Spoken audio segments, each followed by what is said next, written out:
Hello friends, आज हम आप सबके लिए लाए हैं मोदू नॉवेल का पार्ट 7। ताओरन बोलता है 9:10 पर हेजोंगी बस में चढ़ा था और 9:30 के बाद वेनचंग इंटरसेक्शन स्टॉप पे उतरा था। कुछ देर तक उसकी पीठ सीसीटीवी कैमरा में देखी गई, फिर वो गायब हो गया। लुओ वेंजो यान सिटी में ही बड़ा हुआ था। उसे लोकेशन समझ आ रही थी। चेंगवांग मैंसन से निकलकर वो घर न जाकर उल्टे साइड गया था। मैं वेनचंग इंटरसेक्शन में ही हूँ। हेजोंगी किसी भी हाल में 9 से 9:30 के बीच फ्लावर मार्केट डिस्ट्रिक्ट में नहीं था। वांग होंगलियांग को मा जियाओवई को मर्डरर साबित करने की क्या जल्दी थी। मानो के जैसे पुलिस वालों ने उसको मारा और एक मर्डरर खड़ा कर दिया। ताओरन बोलता है। एक क्रिमिनल पुलिसमैन आकर लुओ वेंजो को कुछ पेपर्स देता है। मेडिकल रिपोर्ट आ गया है। मर्डर 20 मई की रात के 9 बजे से 10 बजे के बीच हुआ था। लुओ वेंजो पेपर्स देखता है। ताओरन के बातों के जवाब ना देकर वो बोलता है, इसका मतलब बस से उतरने के थोड़ी देर में ही वो मारा गया। ताओरान ने कहा, लगभग 9 बजे चेंगवांग मैंसन की डिनर पार्टी खत्म हुई। जांग दोंगलाई को उस टाइम पहली बार कोर्टयार्ड के कैमरा में देखा गया। वो कुछ देर बाहर रह के अंदर चला गया। 9:45 वो फिर से कोर्टयार्ड में था। एक लड़की से बात करके वो उसका हाथ पकड़कर जंगल में चला गया। वेंजो गहरी सांस छोड़ के बोलता है, मतलब वो बहुत बिजी था। किसी को मारने का टाइम उसके पास नहीं था। और क्या मिला? फ़ोन कॉल रिकॉर्ड, ताओरान कहता है। उस रात हेजोंगी ने एक अनरजिस्टर्ड नंबर पर बहुत बार कॉल किया था। वो तो हम जानते ही हैं कि विक्टिम किलर को जानता था। उस रात 9:50 पर उसको एक और अनट्रेसेबल नंबर से मैसेज मिला था, जिसमें लिखा था, अकाउंट सेटिंग का लोकेशन चेंज करके गोल्डन ट्रायंगल लॉट किया गया है। तुम्हें क्या लगता है ये क्या है? ये नाम? लुओ वेंजो उसको टोक देता है, उस बारे में चिंता मत करो। तुम कुछ लोगों को लेकर पता करो बस से उतरने के बाद किसी ने उसे देखा था या नहीं। तावरान के कुछ कहने से पहले ही लियो वेंजो फ़ोन काट देता है। तावरान को समझ में आता है इस केस में ऐसा बहुत कुछ है जो दिख नहीं रहा है। 1 घंटे से भी कम समय में सिटी ब्यूरो के क्रिमिनल इन्वेस्टिगेशन टीम हेजोंगी का एक क्लोजअप फोटो लेकर पूछताछ में लग जाते हैं। दिन भर पूछताछ के बाद भी उनको कुछ खबर नहीं मिल पाई।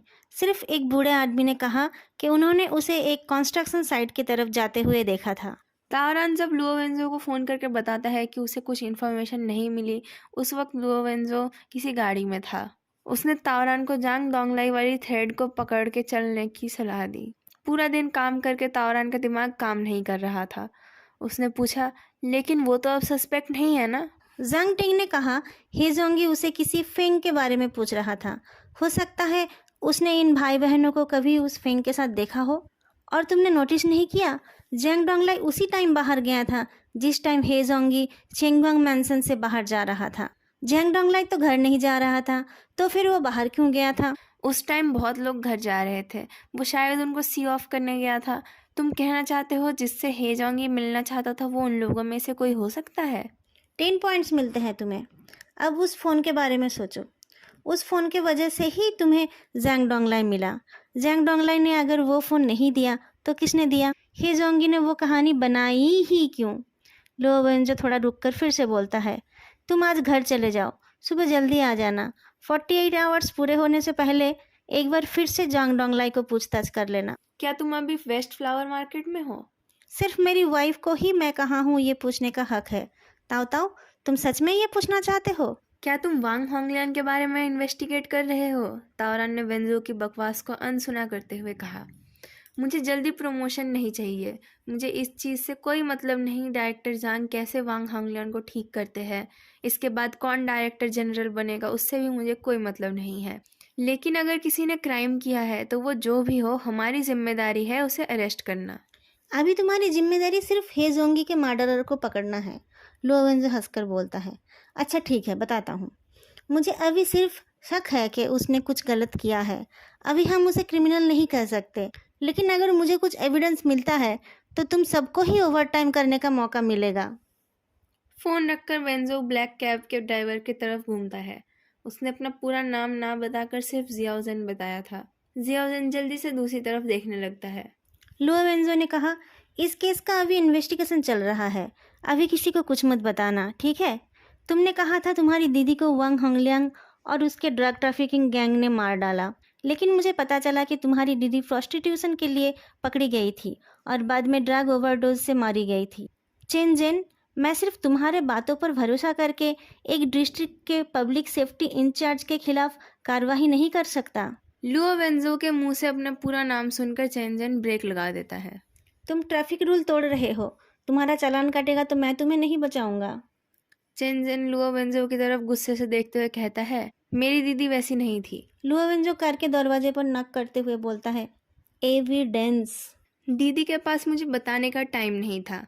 वो रात को सो नहीं रही थी, वो हमेशा डरी हुई थी। उसने मुझे कुछ नहीं बताया पर किसी और को बोल रही थी। किसको? चेंजन आंखें खींचते हुए गर्दन हिलाता है। वेंजो उसे एक टिश्यू देकर पूछता है, तुमने गोल्डन ट्रायंगल लॉट का नाम सुना है? चेंजन फ्रीज हो जाता है। फेयदू के ऑफिस में एक सेक्रेटरी आकर बताती है कि रोंगसुन के अटॉर्नी जाओ आए हैं। जब से उस सेक्रेटरी ने काम शुरू की थी, उसने कभी भी ड्यूटी आवर के बाद कोई वर्क रिलेटेड गेस्ट आते हुए नहीं देखा था। वो हंसकर चाय देती है और गेस्ट को घूरती है। अटॉर्नी जाओ ने बहुत अच्छे कपड़े पहन रखे थे और वो टॉल एंड हैंडसम भी थे। सेक्रेटरी को पता था कि मिस्टर फे को लड़के लड़कियां सब पसंद थे और उनको रिफाइंड लोग पसंद थे। उसने कुछ रियलाइज़ किया, लेकिन फेदू ने जैसे ही उसकी तरफ देखा वो अपने काम में लग गई। रोंगसुन फेदू की कंपनी के कुछ स्पेशल प्रोजेक्ट के लीगल एडवाइज़र थे। अटॉर्नी जाओ के एक्सप्लेनेशन सुनने के बाद फेदू पूछता है, टिंग टिंग कैसी है? अटॉर्नी जाओ फेक पोलाइटनेस के साथ जवाब देता है, पुलिस के पास इनफ एविडेंस नहीं है। प्रेसिडेंट जांग शायद कल रिहा हो जाएंगे। टिंग टिंग डर गई थी पर अब वो ठीक है। पूछने के लिए थैंक यू। मैं सिर्फ टिंग टिंग के बारे में नहीं सोच रहा हूँ। फेदू हंसता है। आपके जैसे टैलेंटेड लोगों से जान पहचान रखने का अलग ही फ़ायदा है। क्या आप प्लीज़ मेरे साथ डिनर करेंगे? अटॉर्नी जाओ ना बोलने वाले थे पर फेदू खड़ा होकर उनको चलने को कहता है। फेइकलैंड रोंगशुन का सबसे बड़ा क्लाइंट था, इसलिए वो मना भी नहीं कर पा रहा था। वो बेमन से उठकर खड़ा होता है। मुझे आपके फूड हैबिट्स पता नहीं था, इसलिए मैंने ऐसे ही कुछ अरेंज कर लिया है।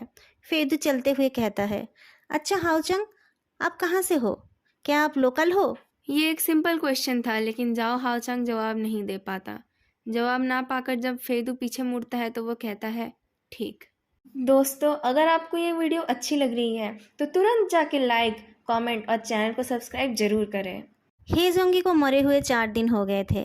लुओ वेंजो ग्लव्स पहनकर चेनजेन की दी हुई फोटो एल्बम देख रहा था। चेनजेन और उसकी दीदी चेन हुआन जुड़वे थे। वो लोग उसी शहर में अपने ग्रैंड पेरेंट्स के पास पले बड़े थे। बाद में ग्रैंड पेरेंट्स मर गए और चेन हुआन को यूनिवर्सिटी में चांस मिला। चेनजेन पढ़ाई में अच्छा नहीं था तो उसने पढ़ाई छोड़कर कमाना शुरू कर दिया। फोटो वाली लड़की बहुत नाजुक सी थी।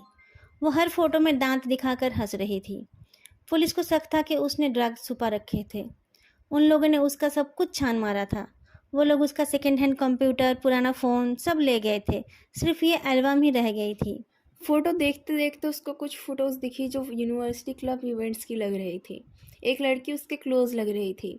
एक फ़ोटो के पीछे लिखा था, आर्ट ऑफ टी क्लब में जियाओ सुई के साथ। लुओ वेंजो चेन हुआन का फ़ोन कॉल रिकॉर्ड खोलता है। मरने के 2 हफ्ते पहले उसने सुई इंग नाम के किसी को कॉल किया था। तभी लैंगचियाओ आकर उसे बुला ले जाती है। जांग दोंगलाई को जो भी पूछा जा रहा था उसके जवाब में वो फालतू बकवास कर रहा था। 48 घंटे बुरो में रहने के बाद उसका दिमाग खाली हो चुका था। फेनियांगे, मैंने कभी ये नाम नहीं सुना। फेंग सरनेम के किसी को मैं नहीं जानता। वो लड़का है या लड़की? वो कैसा दिखता है बताओ। शायद मैं उसके साथ सोया हूँ पर नाम याद नहीं है। उस रात जो वहाँ थे उनमें से मैं किसी को जानता हूँ या नहीं? मैं उन सबको जानता हूँ। क्या? कौन था?